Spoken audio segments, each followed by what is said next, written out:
Hola, te saluda Hoffman Pacheco Gómez. Bienvenido a mi serie de escatología de todos los sábados a las 8 de la noche, hora de Colombia. Vamos a darle un par de minutos a ustedes para que puedan compartir el link, puedan invitar a sus amigos, puedan invitar a sus familias, para que juntos estudiemos este apasionante tema de que trata la Biblia sobre las profecías de Daniel y Apocalipsis. Hoy vamos a estudiar un tema importantísimo. Se trata nada menos y nada más de que vamos a descubrir en Apocalipsis. Por fin entramos a Apocalipsis. De hace 10 semanas los tengo dando vuelta por otros pasajes de la Biblia. Y por fin vamos a entrar a Apocalipsis esta noche. Va a ser apasionante. Vamos a descubrir en Apocalipsis 13 y otros versículos en otros capítulos del mismo Apocalipsis y de otros pasajes bíblicos, la bestia de Apocalipsis capítulo 13.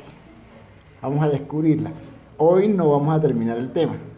Tal vez estudiando Apocalipsis nos vamos a demorar unos 3 programas, unas 3 conferencias vamos a durar estudiando Apocalipsis, 2 o 3. Voy a tratar de adelantarlo lo más que pueda para ver si evacuamos todos los estudios que tenemos sobre esto en dos conferencias. Así que los invito, compartan, porque en un minuto entramos en materia. Vamos a estudiar hoy Apocalipsis. Por fin entramos a Apocalipsis. ¿Y por qué digo por fin entramos a Apocalipsis? Bueno, porque Apocalipsis le produce a ciertos cristianos, a la mayor parte de los creyentes, le produce como que ciertas cosas en el estómago cuando lo estudian. Apocalipsis es un libro lleno de simbología, así como Daniel. De hecho, Daniel y Apocalipsis son paralelos. Pero estudiar Apocalipsis, yo he encontrado a muchos cristianos que me dicen, me da terror estudiar Apocalipsis. ¿Y por qué? Bueno, porque hay una serie de simbologías, de profecías y de versículos muy fuertes que si no los sabemos interpretar a la luz de la propia palabra, vamos a quedar un día de esto sin poder dormir. Y esa no es la idea de esta noche. Esta noche la idea es que ustedes, después de que estudiemos juntos Apocalipsis capítulo 13 y otros pasajes, puedan acostarse, puedan dormir profundamente, no vayan a tener pesadillas con bestias ni con nada de eso. Así que vamos a tratar de descubrir la bestia de Apocalipsis 13. Vamos a pedirle al Espíritu de Dios que nos ayude, porque este es un tema bien complicado, que si no sabemos interpretarlo a la luz de la propia palabra de Dios, nos vamos a ver especulando y terminando en mentiras. Y el tema de la escatología se presta mucho para especular y para terminar mintiendo. Así que los invito a hacer un estudio serio, profundo. Como ya ustedes saben, de 20 años investigando este tema en la Biblia, en la historia y en la arqueología. Así que Espíritu de Dios, ayúdanos. No sabemos hacer nada sin ti. Separados de Jesús no podemos hacer nada. Espíritu Santo, ayúdanos.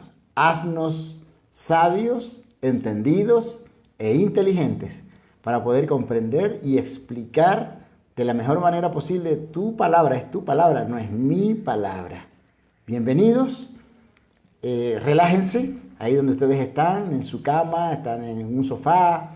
Relájense. Vamos a estudiarlo de la mejor manera posible. Ok, entremos en materia. Apocalipsis capítulo 13, versículo 1, dice así: el dragón se paró sobre la arena del mar, y vi que subía del mar una bestia que tenía 10 cuernos y 7 cabezas. Observen la simbología. En sus cuernos había 10 diademas, y en sus cabezas había nombres blasfemos. Todo esto tenemos que interpretarlo. No podemos dejarlo ahí simplemente a la deriva, corriendo, caminando, porque si no lo interpretamos nos vamos a ver abocados a terminar especulando y mintiendo. Vamos a estudiar, como les dije, Apocalipsis. Daniel y Apocalipsis tienen un lenguaje similar, un lenguaje metafórico en el que tenemos que explicar las ilustraciones y la serie de figuras que allí se presentan. Y para eso, pues vamos a usar la Biblia, vamos a usar la historia, vamos a usar la arqueología para poder explicar. La pregunta es, voy a hacer varias preguntas. La primera pregunta es, ¿cuál es la explicación detrás de estos símbolos? ¿Quién es el dragón? Porque en Apocalipsis 13:1 entramos de lleno. Ahí dice, el dragón se paró sobre la arena del mar y vi que subía del mar. Así que vamos a ver qué es esto, qué significa todo esto, arena del mar, dragón y todo eso. Para explicar algunos pasajes de la Biblia es necesario acudir a otros pasajes. Por ejemplo, para explicar tenemos que volvernos un poquito atrás. Apocalipsis capítulo 12, versículo 9 dice, y fue arrojado el gran dragón. Estamos buscando qué es un dragón o qué es el dragón. ¿A qué se refiere el dragón de Apocalipsis 13:1?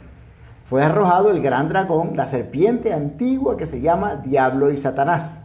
Así que ya descubrimos aquí quién es el misterioso y enigmático dragón. Pues es el Diablo y Satanás, es lo que nos dice la Biblia. ¿Quién es el dragón? Satanás.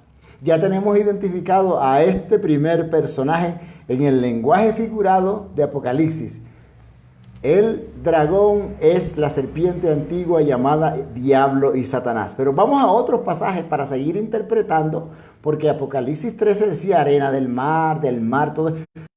Simbología, ¿qué significado tiene? Porque si no buscamos los significados nos va a ser complicado poder explicar y poder comprender el resto de Apocalipsis. Apocalipsis 17:15 dice, y me dijo, las aguas que viste donde se sienta la ramera son pueblos, multitudes, naciones y lenguas.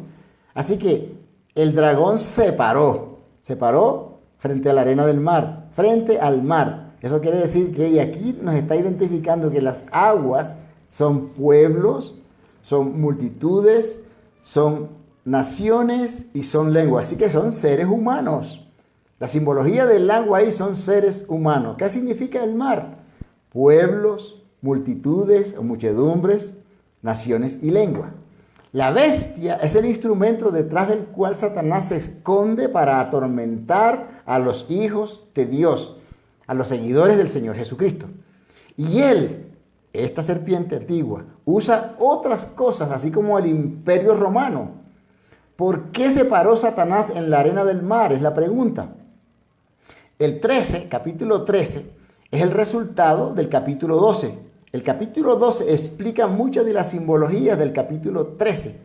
¿Qué fue lo que Satanás no pudo acabar en el capítulo 12? Cuando ustedes leen el capítulo 12, se van a dar cuenta ahí que Satanás empezó a querer acabar con un propósito. ¿Qué fue? Ahora, en el capítulo 13, Satanás pretende acabar otro propósito, otro plan. Vamos a descubrir qué es lo que Satanás trata de acabar. Apocalipsis capítulo 12, versículo 1 dice, y una gran señal apareció en el cielo, una mujer vestida del sol. Todo esto son simbolismos. Una mujer no puede estar vestida de sol.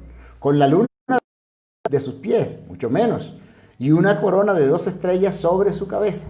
Versículo 2 de Apocalipsis 12. Estaba encinta y gritaba de alumbramiento. ¡Qué fantástico! ¿A quién representa esta mujer? Bueno, esta mujer representa sin duda alguna a la nación de Israel. No puede ser la iglesia porque la iglesia aún no existía. Jesucristo no la había inaugurado. Eso es lógico. Se lo puede saber. Simple. Las 12 estrellas de este versículo son las... También representa a María, la madre de Jesús, porque cuando María iba a dar a luz, trató la serpiente antigua de matar al niño a través del rey Herodes, que reinaba en esa época en Jerusalén. Y ustedes lo pueden leer. Ahorita creo que vamos a leer un versículo que nos da claridad sobre esto, pero lo que quiero enseñar aquí es, y dejar claro, es esto. Una gran señal apareció en el cielo, una mujer vestida de sol, con la luna debajo de sus pies y una corona de 2 estrellas, las 12 tribus de Israel. No es la iglesia cristiana que estaban haciendo, son las 12 tribus de Israel. Y estaba encinta, la mujer se refiere a María. Cuando Jesús nace Cuando el niño Jesús nació, Herodes mandó matar a los niños. ¿Ustedes se acuerdan cuando llegaron los magos que empezaron a preguntar que habían visto la estrella del niño que había nacido? Herodes le preguntó en qué lugar estaba y mandó a matar a todos los niños porque él no quería compartir su reinado. Ok, seguimos. Apocalipsis capítulo 12, versículo 4, la parte B dice: y el dragón se paró delante de la mujer que estaba para dar a luz, a fin de devorar a su hijo cuando ella diera a luz. Perfecto, ahí está explicado el tema. Él trató de matar a Jesús cuando estaba por nacer, y para eso usó, como ya les dije, a Herodes, quien mandó matar a los niños cuando los magos aquellos se enteraron del nacimiento por las estrellas. No eran magos, eran unos astrólogos. La astrología en esa época era considerada como bien, se podía uno mover a través de las estrellas, y la astrología era bien, no era como la han utilizado ahora, que la han degradado al punto de que hay brujos y hay hechiceros y hay de cuánta cosa. Sigue diciendo la Biblia, Apocalipsis 12, 5, y ella dio a luz un hijo varón. Está claro que es Jesucristo. María parió a Jesucristo. Versículo 6 dice: y la mujer huyó al desierto, donde tenía un lugar preparado por Dios. ¿Por qué la mujer huyó al desierto? Bueno, fue cuando María huyó para Egipto, cuando se enteró de la matanza de los niños. Y esta fue la primera huida que ella tuvo con su esposo José para salvar al niño Jesús. Jesús escapó de la muerte de los primogénitos decretada por Herodes. Él escapó porque Dios así lo consideró, porque Dios así lo estableció y porque proféticamente estaba dicho de esa manera. El niño Jesús fue preservado, fue salvado. Sigue diciendo la Biblia, Apocalipsis 12:13, estoy dando un poco de rodeo para que entremos, porque tengo que explicar algunas de las figuras estas que se presentan en la Biblia. Si no las explicamos, quedamos, como decía mi profesor de matemática, ñao. Estamos dando un rodeo por el capítulo 12 para poder entrar al 13 y explicar concretamente de qué se trata la bestia y todo ese poco de cosas que aparecen ahí. Apocalipsis 12:13, cuando el dragón vio que había sido arrojado, persiguió a la mujer que había dado a luz al hijo varón. Versículo 14. Y se le dieron a la mujer las dos alas de la gran águila, a fin de que volara de la presencia de la serpiente al desierto. Aquí hay algo que explicar que es muy concreto. Ahora la mujer sufre una metamorfosis. Esta mujer con alas, sin duda alguna, ahora sí representa a la iglesia naciente, que era judía. Satanás trató de acabar con la iglesia que nacía de cualquier manera. Claro, eso fue lo que Jesús vino a hacer. Jesús vino a establecer la iglesia. Él estableció la iglesia. Jesús, con su muerte y resurrección, dejó los cimientos de lo que sería la iglesia cristiana. Él la estableció y sus apóstoles, sus discípulos, la echaron hacia adelante. Satanás trató de acabarla en sus inicios a través de varias cosas. Ustedes pueden leer, por ejemplo, el libro de Hechos de los Apóstoles y van a ver allí la clase de persecución que hubo contra los cristianos, contra la iglesia que estaban haciendo. Y en el año 70, después de Cristo, pasó lo siguiente, que es catastrófico, pero que nos muestra un punto de la persecución de la serpiente antigua en contra de la iglesia que estaban haciendo. ¿Qué sucedió en el año 70 que fue tan dramático y que muestra un punto de quiebre para nosotros los creyentes, sobre todo para los de escatología? Bueno, en el año 70 fue nada menos y nada más destruido el templo y la ciudad de Jerusalén. Y eso está profetizado en Daniel. Daniel profetizó, ya eso lo vimos hace más o menos como 2 meses. Si ustedes quieren leer, escuchar, ver toda mi serie, ustedes pueden ir a mi canal de YouTube. Ahí van a encontrar toda la serie desde el inicio, desde el primer capítulo hasta el último que llevamos. En la destrucción del año 70 de Jerusalén y del templo, que estaba profetizado por Daniel, fue cuando los creyentes huyeron de Jerusalén. La iglesia escapó de allí como había escapado Jesús cuando nació a través de sus padres. Por eso fue que Jesús les dijo a ellos: cuando viereis a Jerusalén rodeada de ejércitos. Esa profecía está en Lucas capítulo 21. Cuando viere a Jerusalén, cuando Jesús estaba profetizando sobre la destrucción del templo, 24 y en Lucas 21, Él les dijo eso. Cuando viereis a Jerusalén rodeada de ejércitos, sabed que el tiempo se escapen de ella. Huid de allí. ¿Qué hicieron en el año 70? Bueno, no en el año 70. Antes del año 70 hubo un descuido de las tropas romanas que rodeaban a Jerusalén y los cristianos, todos salieron por el camino y no murió ninguno del 1.000.000 de judíos que murieron en el año 70 cuando Tito, el hijo de Vespasiano, arrasó con Jerusalén y el pueblo de un príncipe que ha de venir acabó con el templo. Eso está narrado en la historia y eso está profetizado en la Biblia y así de esa manera ocurrió. Que todos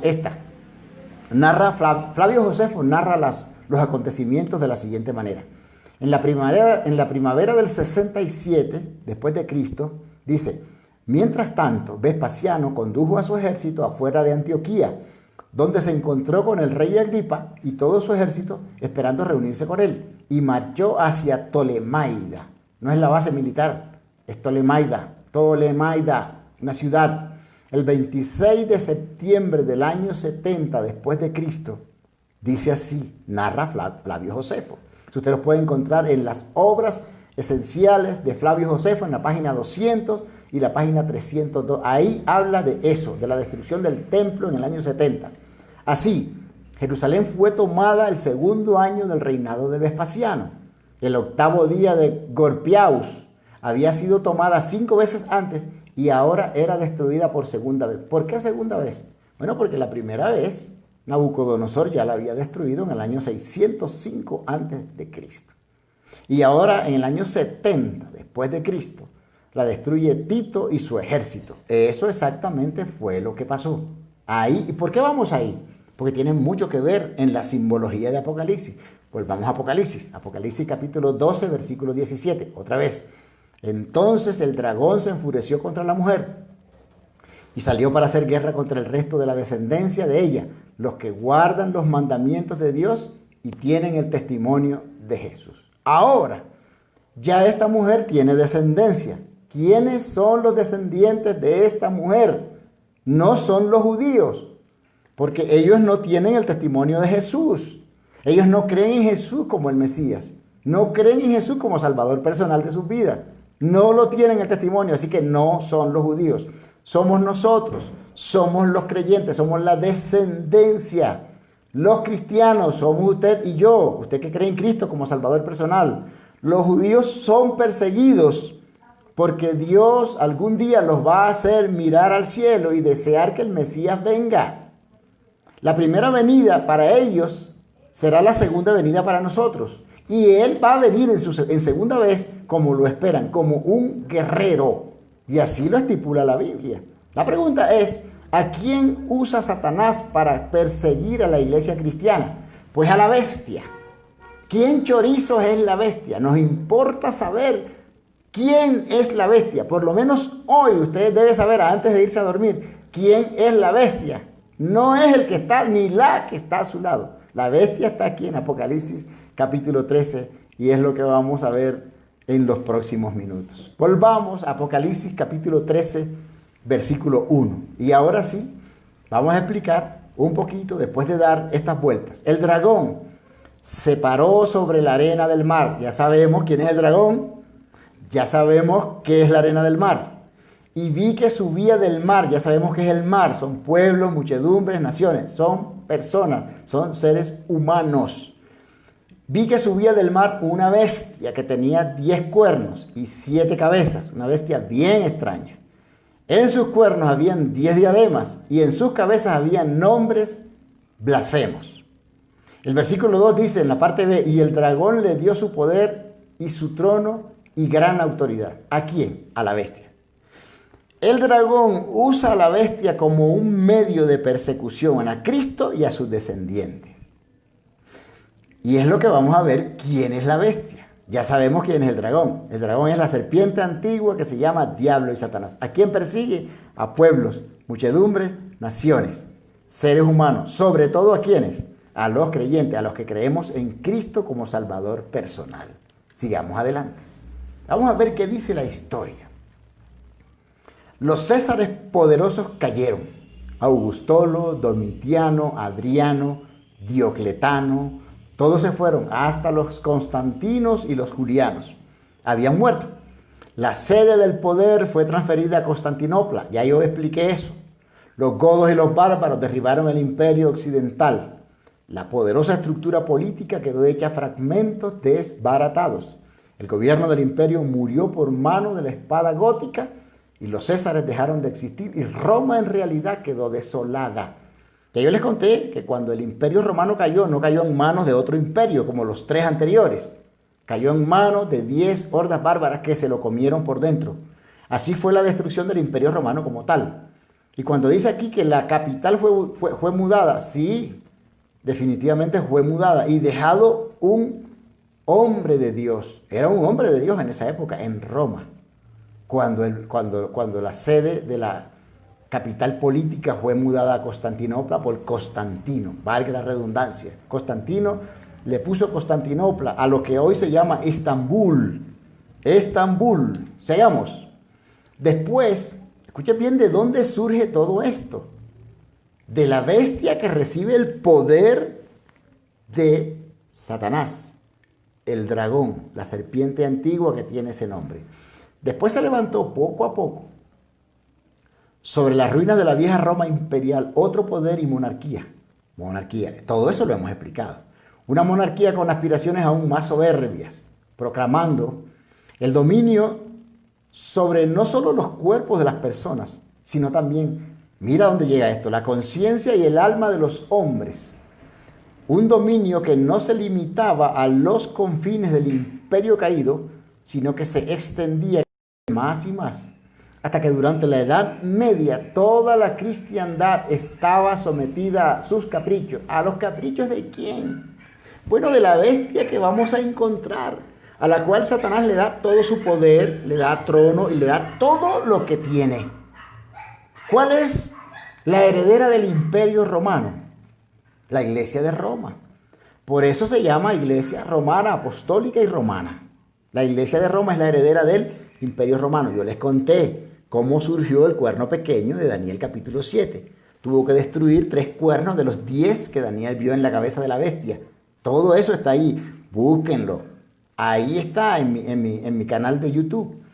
Mi propósito es descifrar, vamos a descifrar todas las características de este animal que es símbolo de destrucción. Y ahora quiero aclarar algo, esta no es una acusación ni sin fundamento, ni apasionada, ni llena de odio por alguna religión establecida. No, esto lo dice la Biblia y la historia. Yo lo único que he hecho es agarrar la Biblia, compararlo con la historia, escudriñar, meterme eso sí de lleno a estudiar durante más de 20 años para poder traer esto y que ustedes lo sepan. La Biblia, la historia y la arqueología prueban que todo esto que yo les estoy diciendo a ustedes es la verdad pura y dura. Todas las características de esta bestia las vamos a explicar, pero vamos a recordar las interpretaciones que se han dado a través de la historia sobre esta bestia, que son proclives, que son raras y que puede ser real o no. Yo les expliqué anteriormente todas estas interpretaciones, pero las vamos a volver a recordar. ¿Qué dicen las interpretaciones? Veamos. La interpretación preterista, que fue fundamentada por un hombre llamado Luis de Alcázar, que era un jesuita español del siglo XVI, dice Alcázar, en la tesis de Alcázar, los textos proféticos de Daniel, pero sobre todo Apocalipsis, tratan de hechos acaecidos en el pasado, en los días de la naciente iglesia, en la Roma de los emperadores.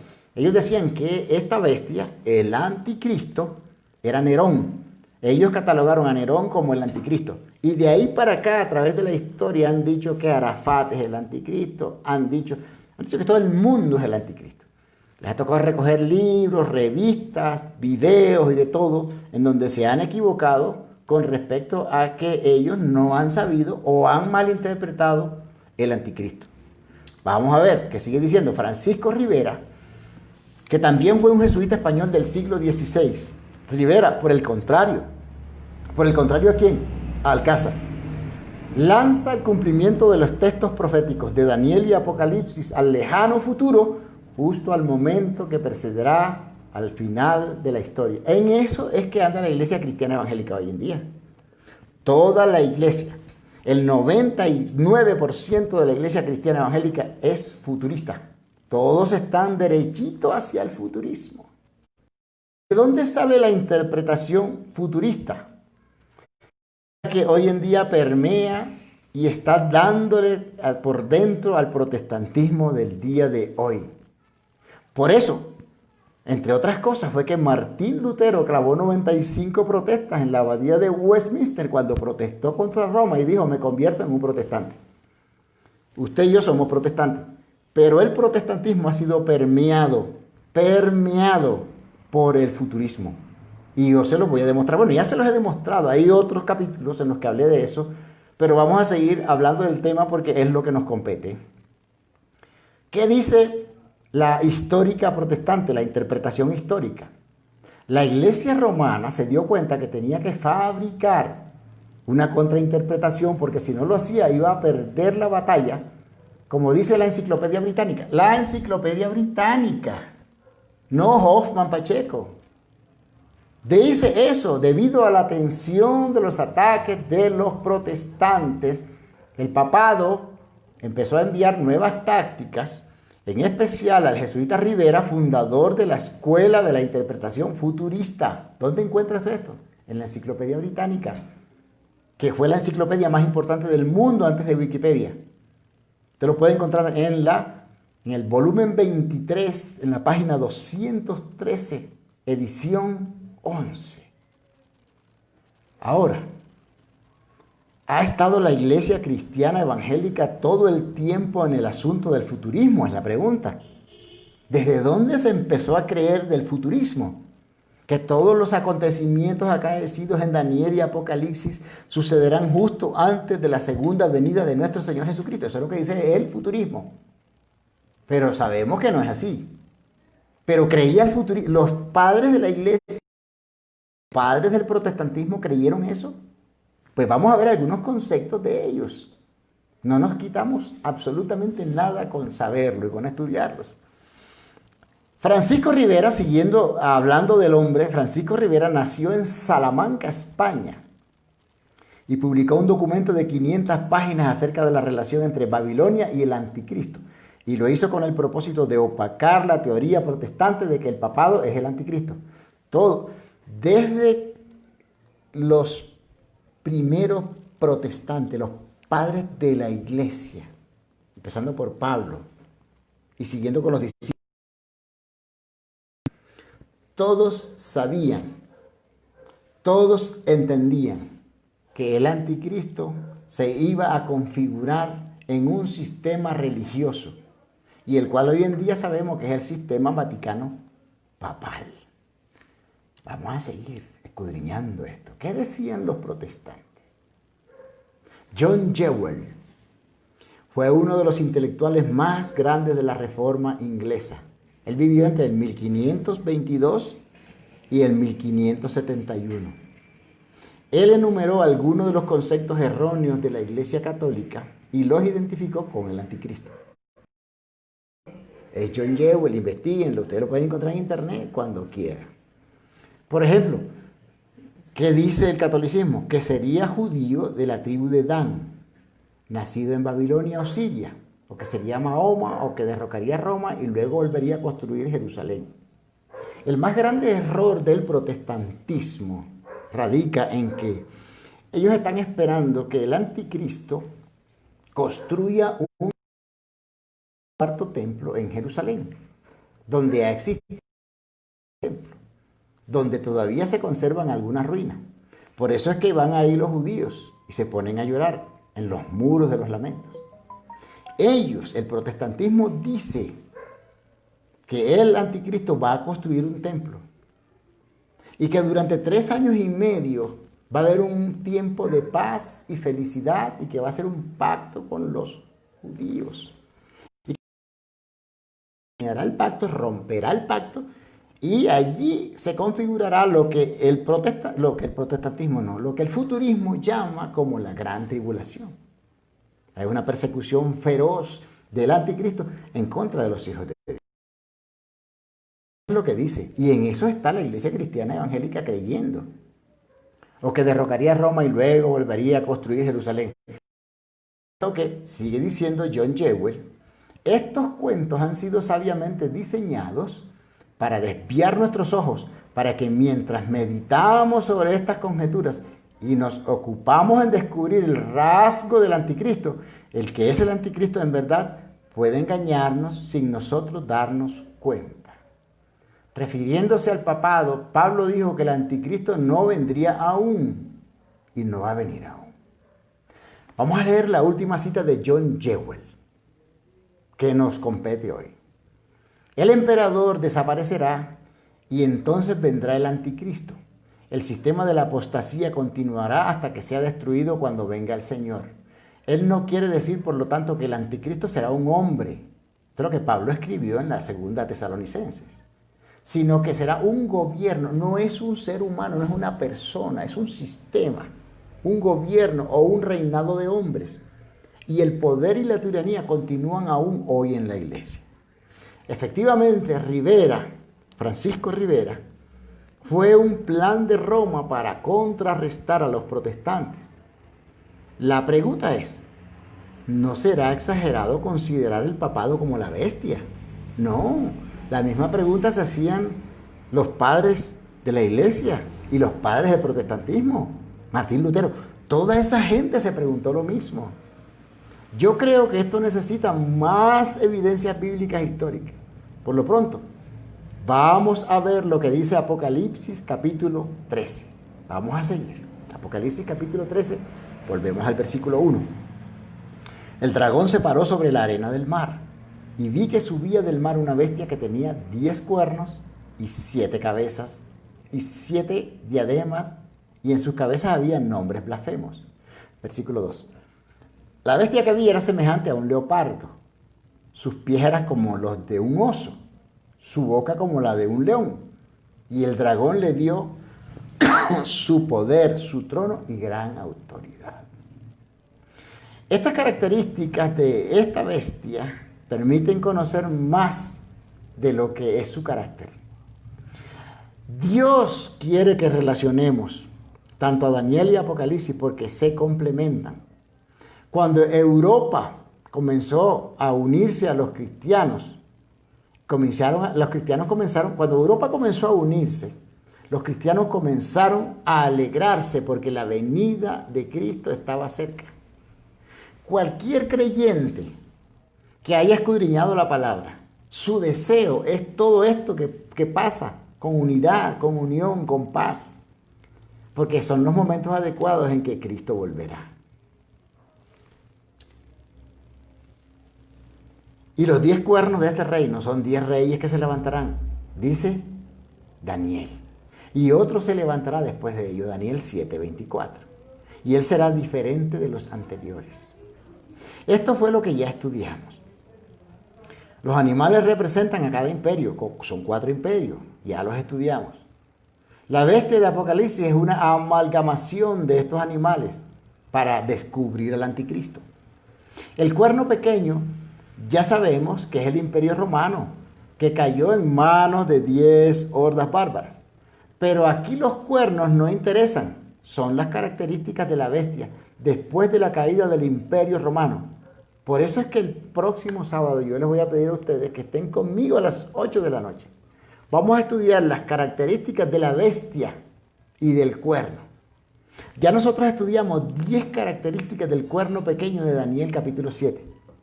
Pero ahora vamos a estudiar algunas características que complementan lo que dice Apocalipsis capítulo 13. Toda esa serie de características se amalgaman y logran un conjunto que ustedes se van a quedar sorprendidos. Así que yo los voy a ver a ustedes el próximo sábado a las 8 de la noche, por este mismo canal, por esta misma pantalla, por aquí, por mi Facebook, a través de este Facebook Live. Los espero. Dios los guarde por siempre y los bendiga. Comenten lo que quieran comentar, lo que quieran preguntar. Pueden hacerlo ahí en mi Facebook y con mucho gusto yo les respondo.